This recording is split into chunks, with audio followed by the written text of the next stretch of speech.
What's up guys, it's Tommy here and welcome to a brand new Liverpool transfer news video where we will talk about Sven Botman, and Liverpool tried to sign him at the last minute on transfer deadline day, so that story is coming later in this video. Plus we will also talk about the potential transfer of Kabak of Marseille in the summer, because the only reason Liverpool didn't sign Kabak in this January transfer window is because Marseille failed to find a replacement. So we will be interested in him in the summer and we will talk about that. So in this video you will hear Ozank Kabak's first interview, and also you will hear what Jurgen Klopp said about our brand new signing Ozank Kabak. So stay tuned, watch until the end, and I hope that you guys enjoy this. First, let me give you guys very good news. Diogo Jota posted training pictures. Finally he's out on the training pitch, running and exercising, and he said on the road to full fitness.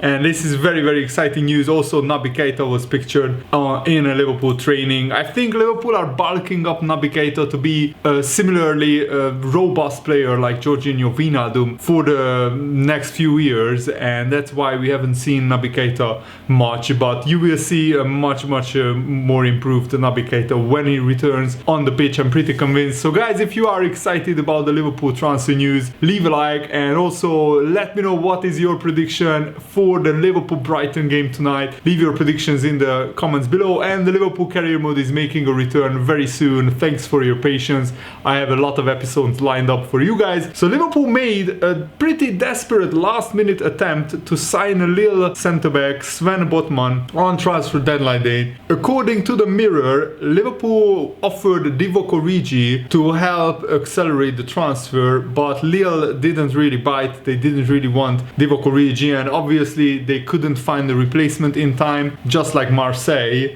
Ben Davies and Kabak arrived at Liverpool, and I think that's a fantastic transfer window, but I still think that we are interested in players like Sven Botman, players like Kabak for the summer transfer window. And of course the big one, Dayot Upamecano, we will talk about that in a separate video, but Liverpool are still interested in Upamecano, so you can expect in the summer for Liverpool to make a really big blockbuster signing. And we don't know what kind of a deal Liverpool proposed to Lille, whether it was cash on top of Origi or a simple straight swap deal, but Botman and Origi switching places would have been a big boost for Liverpool, because Diogo Jota is coming back from injury, as I said earlier, so Origi was down the pecking order anyway, and Liverpool really wanted to move him on, but no club wanted to pay the 20 million asking price for Divock Origi in the current climate, in the middle of the pandemic. And of course Origi already played for Lille, if I'm not mistaken, on loan, so he knows the league, he knows Lille pretty well. So it looks like instead Liverpool loaned out Minamino to Southampton, who by the way got absolutely annihilated, 9-0. I can't believe that scoreline. I haven't watched the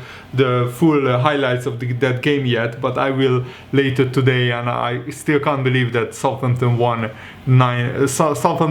9-0 once again. I mean, and against Man United, I think VAR is really controversial this season. I heard that there were a couple of really controversial calls yesterday, so I can't wait to catch up on the highlights. Liverpool also were heavily linked to a move to Kabak, but because Marseille couldn't find a replacement, Liverpool didn't end up signing him. But what could happen is, if Ozank Kabak for some reason or another doesn't really impress Liverpool, we have an option to sign him, but we don't have to sign him. What we could do if Ozank Kabak doesn't impress, by the way, I'm still really buzzing that we got him, and I think he will succeed.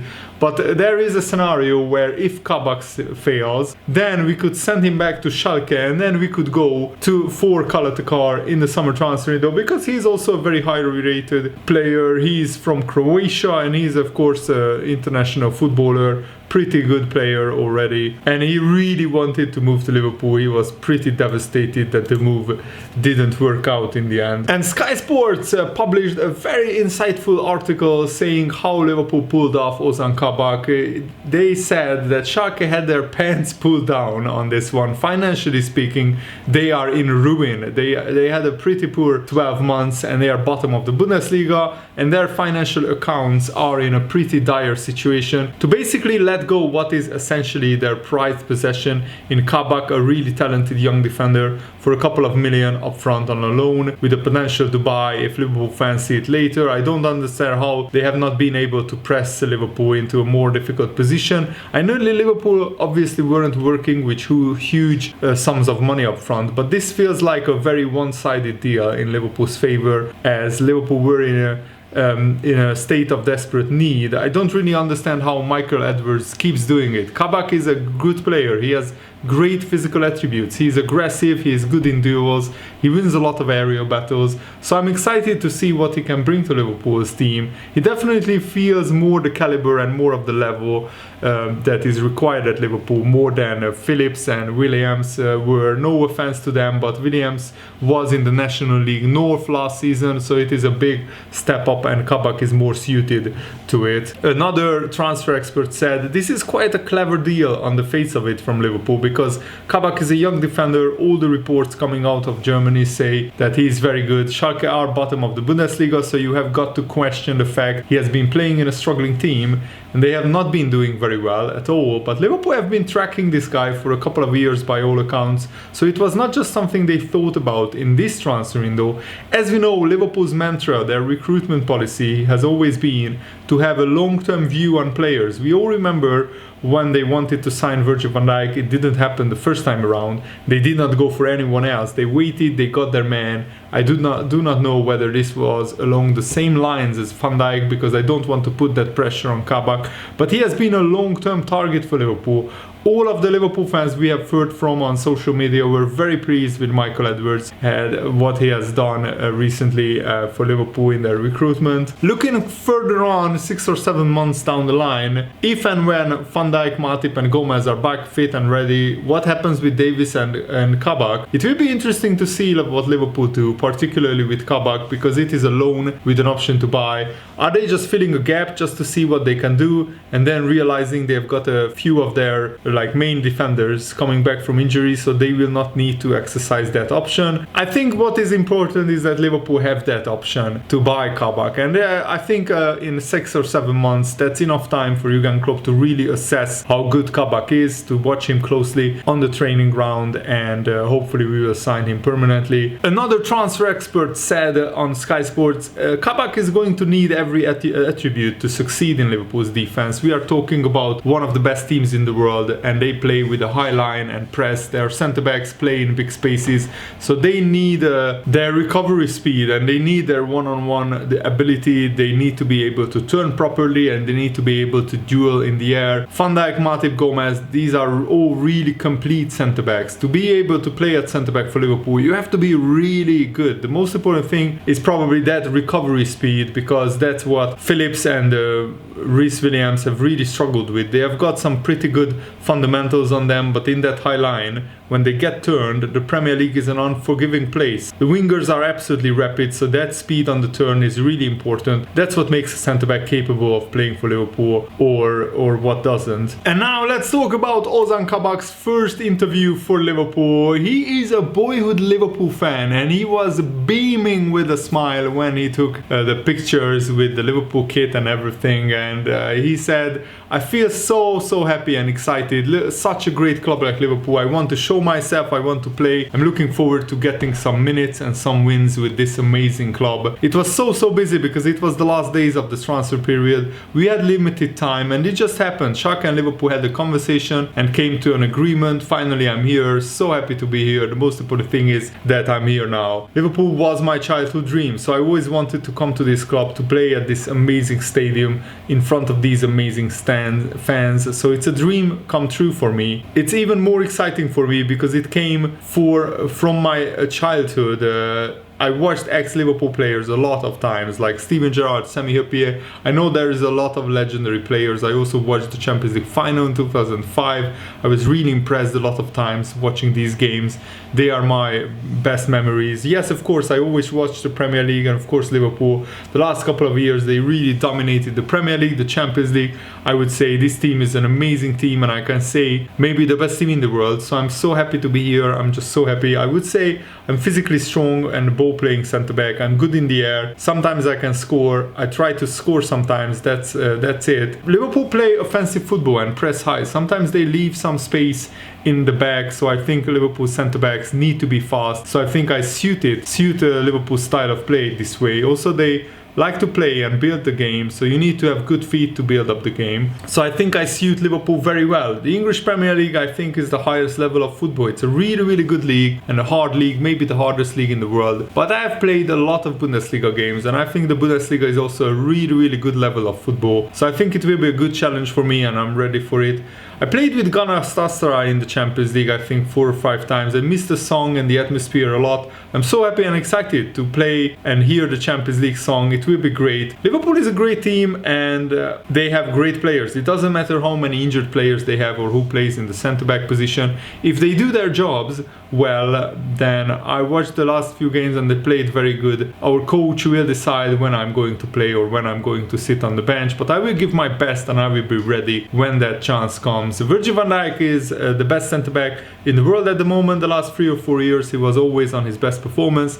He's strong, he's fast, he's clever. So that's why I see him as an idol, a role model. I want to meet him as soon as possible. So I had a friend in Galatasaray, Omer Bayram. He's a childhood friend with Virgil van Dijk from Holland. So I was talking with him and I said something about Virgil van Dijk. He's very good and I like him. And he said, he's my childhood friend. I couldn't believe it. Then the day after he brought his jersey to me, I was so happy. I put his jersey on my wall in my house. That's the story about me holding up the Virgil van Dijk shirt. And 2 or 3 years later, after working hard, I'm here and I'm teammates with Virgil van Dijk. That's amazing. I'm looking forward to working with Klopp. He's one of the best coaches in the world. I've heard a lot of things about him from my ex-coach David Wagner. He told me a lot of things about him. Like I said, I'm looking forward to working with him, to take some things from him. He said, Wagner said a lot of things about Klopp because I think they are best friends. He said he's one of the best coaches in the world and maybe one day I can work with him. He showed me the way I will come. Now I'm here. I have seen a lot of comments and Liverpool followers also. They are really, really happy, I think. I want to make them happy. I know they expect a lot from me and I will work hard and I want to make them happy as well. I will give everything. I'm really looking forward to playing at Anfield, to play in this amazing stadium and also to play in front of such a good atmosphere. But because of the pandemic, it's not possible to play in front of the fans right now. But after, I want to hear the You Will Never Walk Alone song. I'm so happy and I'm looking forward to playing at Anfield. My target with Liverpool is to be a top player. I need to improve a lot. I have talent, but I need to improve myself, get some minutes to make some games here. Then I want to be a top player like the others. I think this team has a lot of top players, so I want to improve every training session, every game, and be strong to have the team. Every training session I will play against some of the best attacking players in the world, and if I really concentrate on my job, I will give everything and then I will be a better player. I couldn't sleep yesterday. All night I was up because my head was always thinking about today and coming to Liverpool. This night I will sleep very, very good because I didn't sleep last night. It was just a relief coming to the training ground. I was so happy to be here and finally I said, yes, I'm here to talk with Jurgen and the guys. They were really, really nice to me. Like I said, the dream come true. Friends, family and also fans texted and called me. They sent their congratulations messages to me and my phone has been very slow recently. To the fans, my message is I want them to support me and believe in me. I will give my everything and I will work. I want to play as soon as possible in front of these amazing Liverpool fans. Oh man, that's a brilliant first interview from Ozank Kabak. And now here's what Jurgen Klopp said about Ozank Kabak. The good thing is it's football and in Germany they play proper football and they play proper football in the championship as well, so that's not the problem. But how I said, coming into the defense, 12 or 13 different centre-half pairings this season, that makes it more difficult. For example, for Neco Williams and Kostas Tsimikas as well, because Kostas is new and Neco is still young. These kind of things, you search for kind of stability in the team when you change that often. But we obviously don't live in an ideal world, and that means that we have to be smart, we have to be quick, and we tried everything to do that.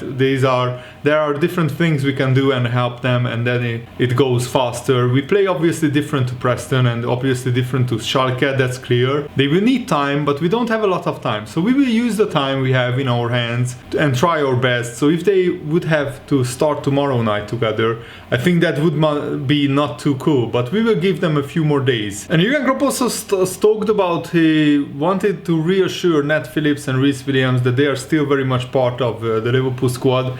Yeah, I'm not sure if they think exactly like that. For Reece, for example, is different. Reece played super games for us. People forget immediately these kind of things, but we won with Reece as a centre half. We won at Atalanta. He played a really good game. Reece played in the home game against Tottenham. We won that game as well. He played a really good game there. So there were really good games for both of these players. Of course, they have a future here. But for Reece, the problem is he didn't play enough now to get kind of a rhythm. So he needs to play football in his age. It makes no sense to play a few minutes and then sit on the bench for 2 or 3 games. So we can give him now the opportunity again to play football and improve. So that's good. And the rest is an open race if you want. So maybe he's suggesting that Reece Williams will play with the under-23s for the next few games. I'm not sure if I'm reading between the lines correctly. The players who are here actually have a little bit of an advantage in that they know what we are doing, but the new players come in and I know they are full of ambition and want to start immediately. That's so good, and that helps us keep going. In the last few weeks it was always the last 2 men standing playing centre half pretty much, and the rest we build a team around that. But now we have more options, and now we can watch training, and after City we have a full training week, which helps massively. So we then make decisions like we always do usually in a football season that we couldn't do in the last few weeks. Now we can do that again. How I said, Net and Hendo looked really good. Fabinho is not too far away, so he can play in the position obviously, but we now have options again. And with all the games coming up, that was the thing we had to make sure of, that we had these options. Then it's always about the players to work for a chance and use the chance. That's how it is. So I think that Liverpool will probably play only one of Kabak or Ben Davies in the Brighton game tonight, but I'm really looking forward to seeing the lineup. I think Jordan Henderson will start and maybe Kabak or Davies will start alongside him, but I wouldn't be surprised if it will be Henderson and Phillips. Kabak or Davies will come on in the second half just to get used to the Premier League a little bit, but it's going to be very interesting, and I really hope that you guys enjoyed this video. Thanks for watching, have a nice day, see you later, goodbye.